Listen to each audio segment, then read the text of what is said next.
Mas se o cidadão acha que o voto dele é sagrado e que está sendo respeitado e que só isso ele consegue exercer a sua vontade política apenas através do voto, isso é um argumento que faz com que ele não veja para outro lado, de tipo, pô, não importa o que eu votar, se continuar a votar e o sistema continuar o mesmo, o meu voto vai ser inútil. Eu acho uma cagada também, irmão. E a gente fica refém desses pulhas lá em Brasília regendo esse espetáculo, essa sempre mudando 6 por meia dúzia.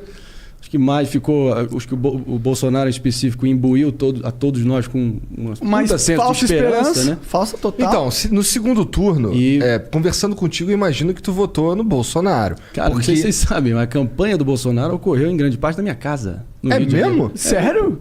A gente foi aliado de primeiríssima hora dele durante a campanha. E tem várias histórias nessa época. Sério? Caralho, mano. Mas desde então, enfim, houve um rompimento logo no início. Vocês romperam então, Coelho? Sua família rompeu com o Bolsonaro, então? Sim, sem dúvida, mas claro que tem vocês todo não vão votar no Lula, eu entendo. Não, sim, mas tem todo um enredo e uma história que tá pra posteridade aí de como é que isso se deu. Entendi. Você quer contar? Você pode contar? Podemos, claro. Eu quero saber por que rolou. Eu quero saber também, pô. Vamos lá, pô. Tá maluco o cara, pô. Não, foi o seguinte, então. Vamos lá. Então, basicamente, tudo se iniciou no dia... Foi 18 de dezembro de 2017.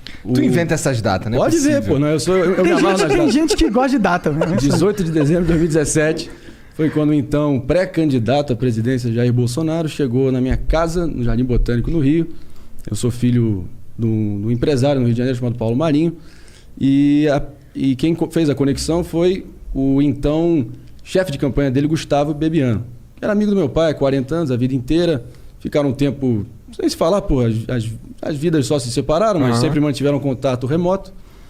E o Bebiano, enfim, chegou na nossa residência para apresentar o candidato e fazer uma aproximação possível.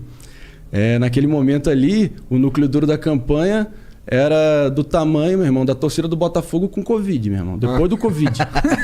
Agora rebaixada, o tamanho do Botafogo com meia dúzia de pessoas. Meia dúzia de pessoas. Mas, André, me fala uma parada. Por que o Bebiano procurou o teu pai?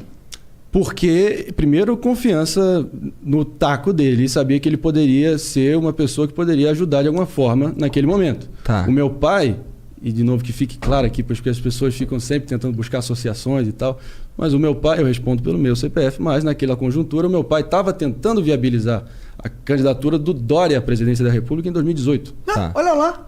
Ele queria fazer aquele salto, acho que até inédito, né, de prefeito para presidente, enquanto ele ainda estava muito bem quisto, lembra? O prefeito acelera, aquelas porra.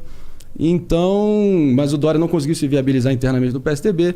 Eis que o Bebiano sacou isso e viu uma abertura para tentar matricular o meu pai na campanha, no sentido de, tipo, angariar o Dória não deu, mas vamos no Bolsonaro. E dar uma qualificação para a campanha. Tá. Meu pai é um cara que sempre foi muito bem articulado, sempre um cara que sempre, que poderia trazer uma qualificação para a campanha e não deu outra. Na medida que o convívio foi aumentando, nesse primeiro dia, o que estava tirando o sono dele, e eu acho que as pessoas mal sabem disso, mas o que estava tirando o sono dele poderia colocar em xeque a candidatura dele, era aquele processo da Maria do Rosário, que estava correndo no STF. Sério, isso tirava o sono do Bolsonaro? Claro, pô, ele estava com o cu na mão, meu irmão. E ele estava precisava viabilizar a candidatura dele, e aquilo, se chegasse às vias de fato, poderia deixar ele inelegível.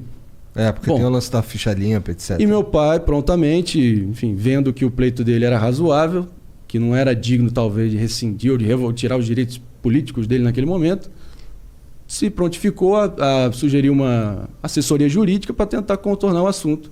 E assim, na medida que foi avançando, foi feito. Bom, nosso convívio foi aumentando. O candidato cada vez mais presente lá em casa. Você via ele, estava lá presente? Direto. Pô, eu fui testemunha ocular de capítulos alucinantes. Pessoalmente? Capítulos alucinantes. Mas foi, cara. Cada loucura, meu irmão. Enfim. Se você puder contar, conta. A gente quer saber. Irmão, tem coisa que tu não acredita. Capítulos alucinantes é foda. Um brinde pro capítulo alucinante. Caralho, que interessante, cara. Isso é muito foda. Porra, me conta aí o que tu puder contar, eu quero saber. E como é que isso se desenrolou? Na medida que... Isso é chave para entender por que... E, obviamente, esse entendimento advém de muita reflexão depois de tudo que aconteceu. Eu achei, cara, eu concluo de toda aquela experiência que O que explicava ele ter se sentido tão, sei lá, confortável, abrigado ou literalmente se prontificar e se dispor a criar aquela relação e a gente também abrigar a campanha, foi que nós nunca fomos deslumbrados com aquilo. Em nenhum momento. Quem procurou a gente foi ele.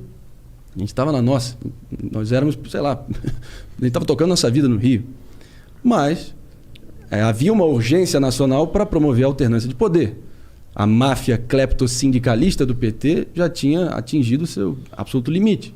Concordo. Tanto que o Bolsonaro naquele momento... E eu, ao contrário do meu pai, eu já percebia os movimentos orgânicos surgindo nos aeroportos e tal. Eu percebia que ali tinha algo diferente, entendeu? Tinha uma militância aqui, tudo bem, ainda de nicho, ainda tribal, mas muito vocal. E para você... Leal também, né? Leal Importante. também. E aí para você também... Você tem que ter uma plataforma política para poder derivar para uma campanha presidencial robusta, com lastro suficiente, apelo suficiente para poder transcender todas as camadas sociais e reunir uma maioria e se eleger. Bom, mas nesse momento era só uma coisa de gueto mesmo, naquele momento. Foi o que eu falei. Estava muito incipiente ainda, convívio foi aumentando. E quando eu vi, mano, já estava uma empresa pequena, já estava fazendo toda a assessoria da internet do PSL naquele momento. E, além disso, toda a parte muito trabalhosa dos 7 segundos de TV que ele tinha no primeiro turno. Você lembra que ele só tinha que dar um Brasil acima de tudo, Deus acima de todos, naquele momento ali. Caralho, igualzinho, né, cara? Que doideira. E na hora que eu... Acho que até o fato que eu convivi com ele naquela época, eu consegui aperfeiçoar a minha imitação dele. É, uma vantagem aí. Não, sem dúvida. E, bom, aí o fato foi que, na medida que foi evoluindo, teve vários momentos, capítulos alucinantes que eu mencionei. Eu poderia citar, sei lá, teve o dia da preparação da Globo News, que ele chegou com um revólver na alça aqui. Sério? Meteu na mesa e falou: quero ver vocês me preparar agora pra essa porra aí. É pelotão de fuzilamento ou não é, porra? Qual vai ser? Aí, meu irmão, criou um clima.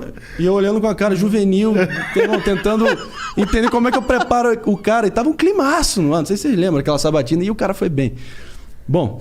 Além disso, a preparação para o Jornal Nacional. Eu lembro que ele trouxe o kit gay, só não largava aquele. Vou mostrar isso aqui na cara do Bonner, da Renata, isso daqui. Vou botar na frente. E ele botou, não deu outro, ele botou. Então ele é um cara autêntico.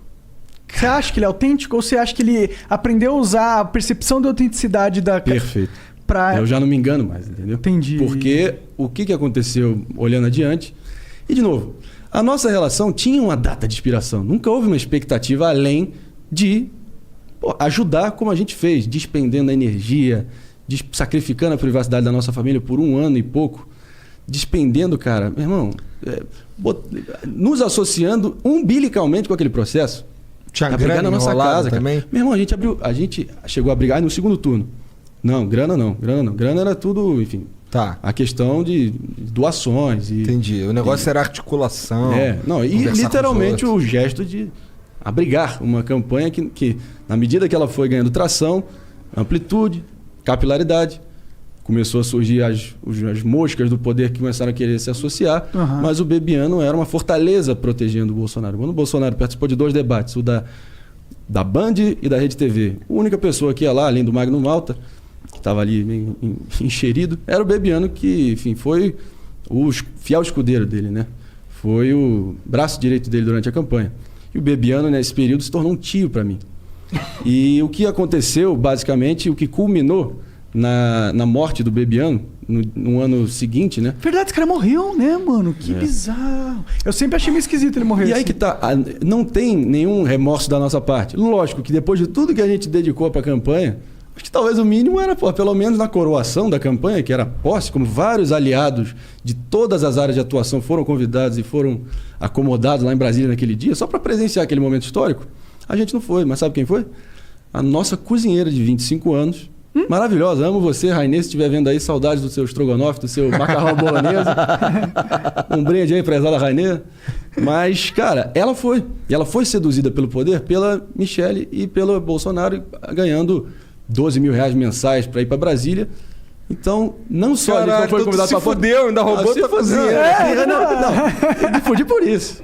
Mas o pior de tudo, e aí por isso que E a gente, enfim, foda-se, toca o barco, a gente não tinha expectativa nenhuma mesmo, mas revelou ali um traço de ingratidão, que ficou mais acentuado e pontiagudo com a questão do Bebiano, que chegou aí para Brasília mas foi jogado para os cachorros logo na primeira oportunidade que teve por ciumeira do Carlos Bolsonaro, que fazia uma macumba psicológica, que ele tem muita ascendência, é o único filho que tem tatuagem e tal no pai. E assim Como foi. é que é? Ele tem a tatuagem do pai no antebraço. Caralho, Ele é o único, então ele é o favorito do Bolsonaro? Não sei se é o favorito, cara. Mas o Bolsonaro, mas ele gosta muito Mas, do cara, é o pai. seguinte, as pessoas ficam achando, porque as pessoas têm muito, eles ficam tentando atribuir aquela experiência a algo que, não, vocês ficaram pelo caminho, vocês são os traidores por causa disso. Traidor do quê, meu irmão? Do A gente Bolsonaro. só fez ajudar sem querer nada em troca, cara. O cara roubou nossa cozinheira no final, mas